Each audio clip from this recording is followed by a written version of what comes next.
안녕하세요. 브라이언입니다. 오늘 소개해드리고 싶은 책이 있어서 이렇게 녹화를 또 바로 시작을 했어요. 책 이름은 감사하면 달라지는 것들입니다.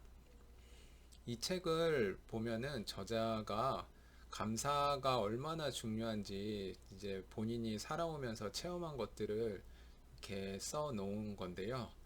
이 책을 읽으면서 저도 감사했던 일이 언제 있었는지 이거를 한번 쭉 나열해 봤어요. 그리고 감사가 얼마나 중요한 것인지를 한번 여러분들하고 공유해 봤으면 합니다. 예를 한번 들어볼게요. 저한테 아끼는 후배 두 명이 있어요. 근데 그 후배 두 명이 얼마 전에 결혼을 했어요. 한 1년 전쯤에 결혼을 했는데 결혼을 하면서 정말 아끼는 후배여서 축의금을 아낌없이 주고 싶어서 그래서 30만 원씩을 이렇게 넣어서 줬습니다.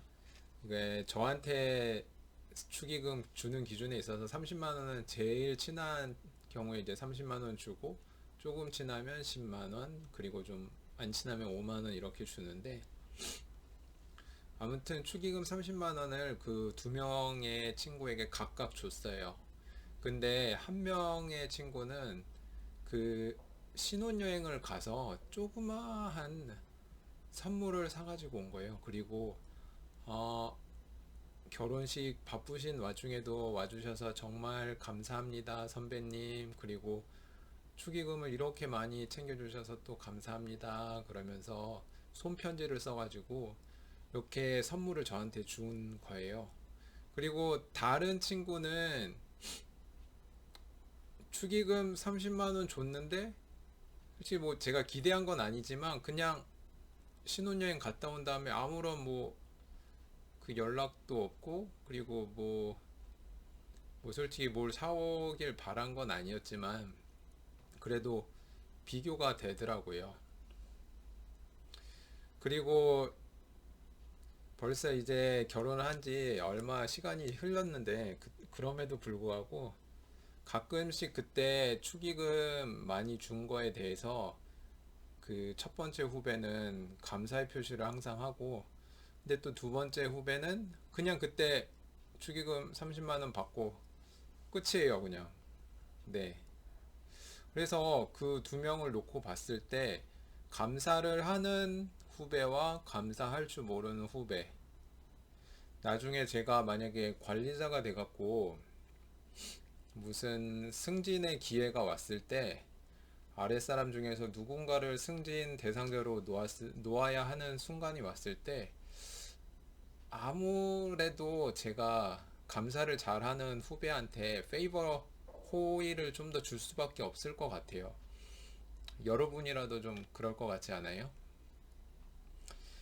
네, 두 번째 감사에 대한 체험은 이것도 제 개인적인 경험인데 제가 지금 현재 살림을 살고 있어요. 육아휴직 중이라서 살림을 살고 있는데 이제 지상 최대 고민 중에 하나가 오늘 저녁 때 어떤 음식을 할까?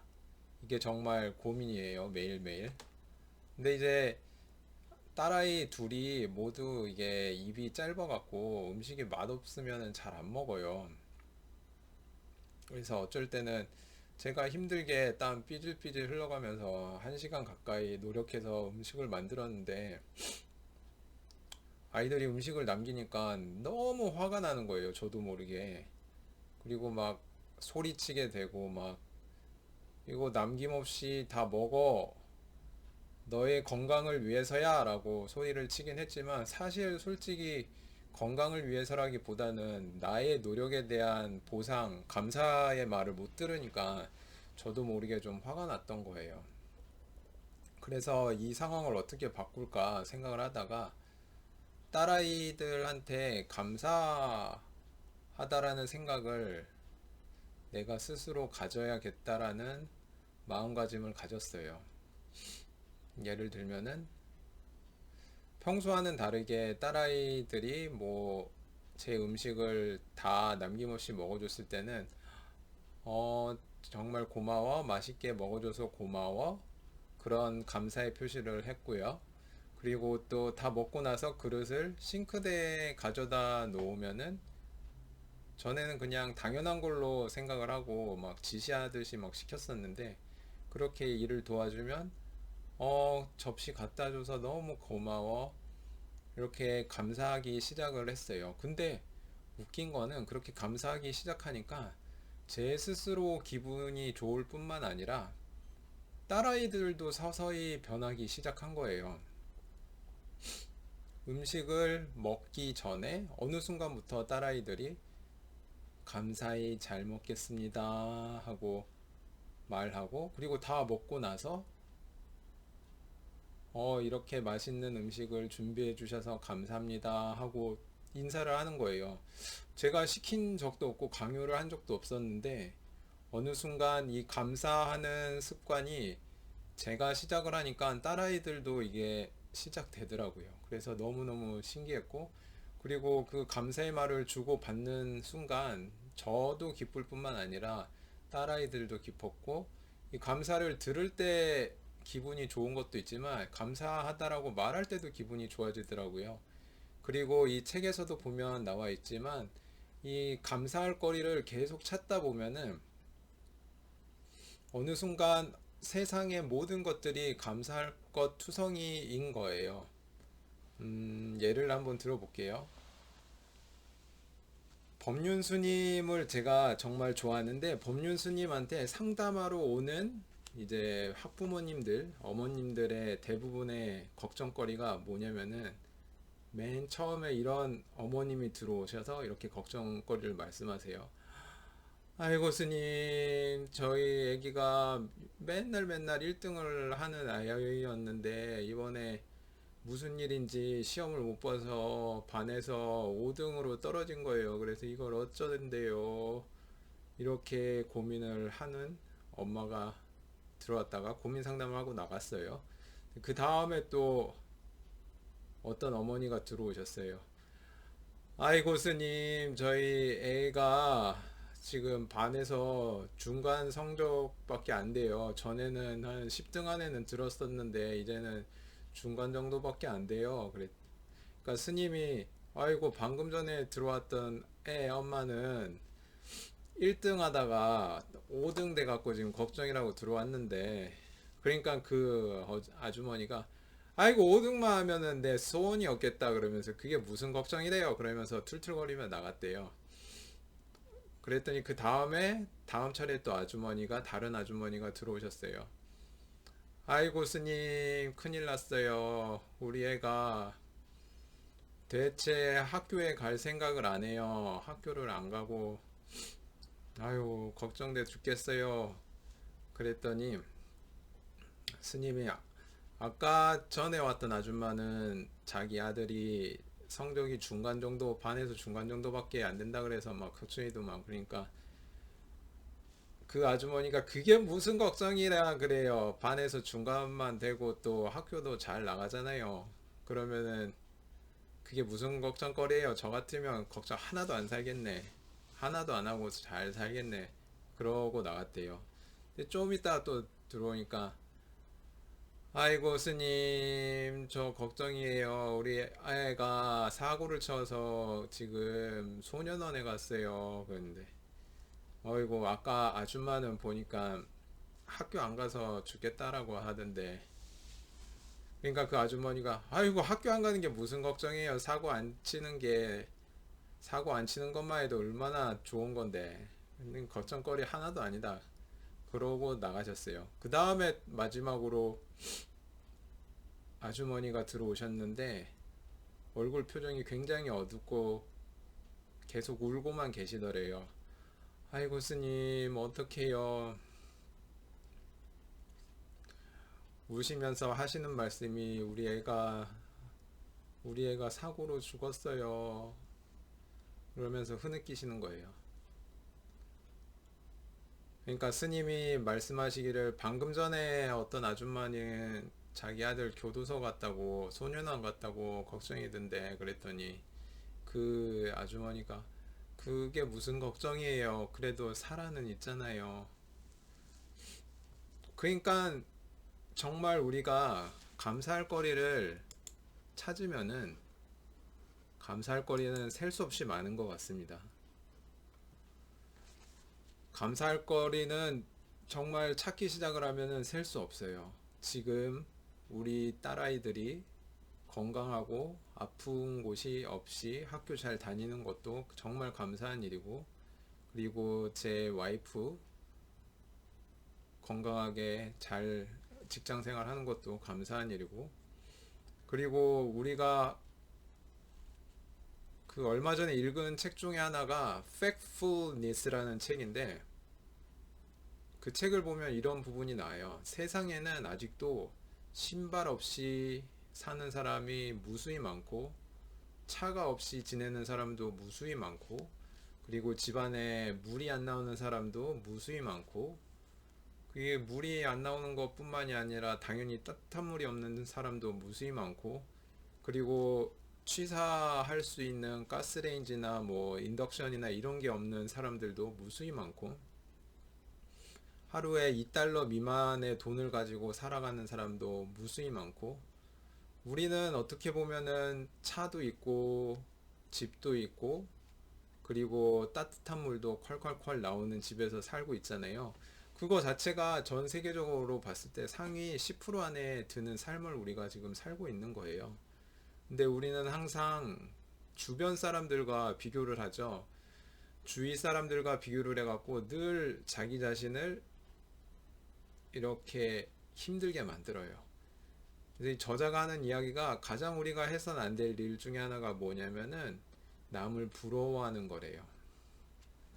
이 저자는 기자인데 한번 이런 경험이 있었대요. 책에서.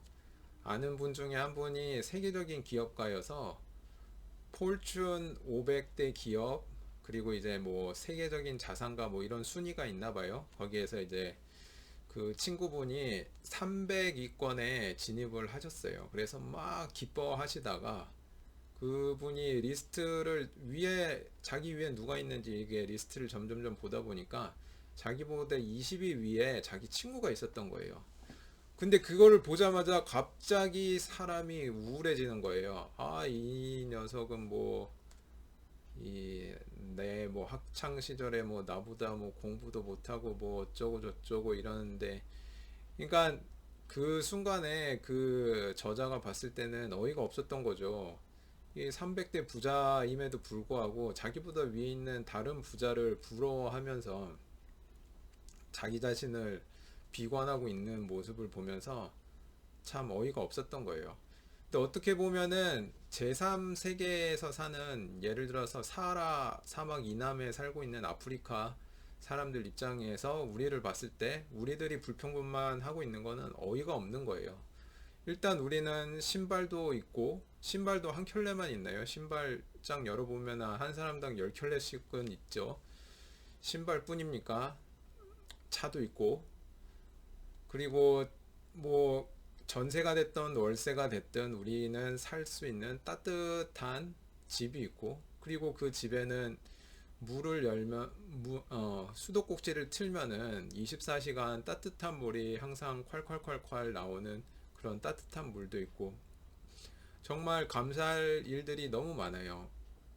그것뿐만 아니죠. 우리는 음식을 항상 넘치게 먹어서 문제이지 적게 먹고 먹을 게 없어서 문제는 아니잖아요. 그래 지금은 당뇨병이라든지 고혈압, 고지혈증 다 너무 많이 먹어서 생긴 병들이지 못 먹어서 고민인 세상은 아니잖아요. 그러니까 이것도 상대적인 거예요. 아, 그리고 세 번째로 감사 관련된 저자가 말한 것 중에 부자일수록 이제 감사 표현을 즉각적으로 잘 한다라고 이렇게 쓰여 있더라고요.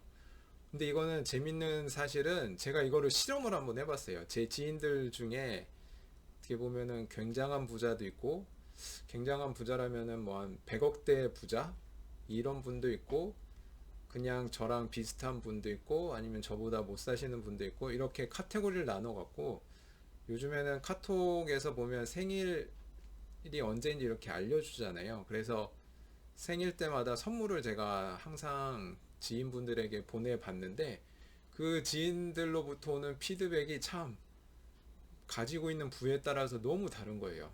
예를 들어 보면은 제가 말씀드린 100억대 부자분들, 그분들 같은 경우에는 생일 선물을 보내면은 그거에 대한 이제 감사를 표하는 건 당연할 뿐만 아니라, 그리고 또 그러니까 예를 들면은 제가 그분한테 비싸지 그렇게 비싸지 않은 한 3, 4만 원짜리 이제 뭐 화장품을 보냈어요. 그냥 이제 핸드크림 같은 거, 그거를 그냥 너무 부담 안 가지시게 그걸 보냈는데 그분이 너무 감사해 하면서 저한테 그 또 샤인 머스켓이라는 그 포도 세트를 보내주시더라고요. 뭐 제가 드린 선물보다 훨씬 더 비싼 선물을 또 그거를 또 가족들과 먹어보라고 하면서 또 바로 보내주시더라고요. 그래서 정말 깜짝 놀랐어요.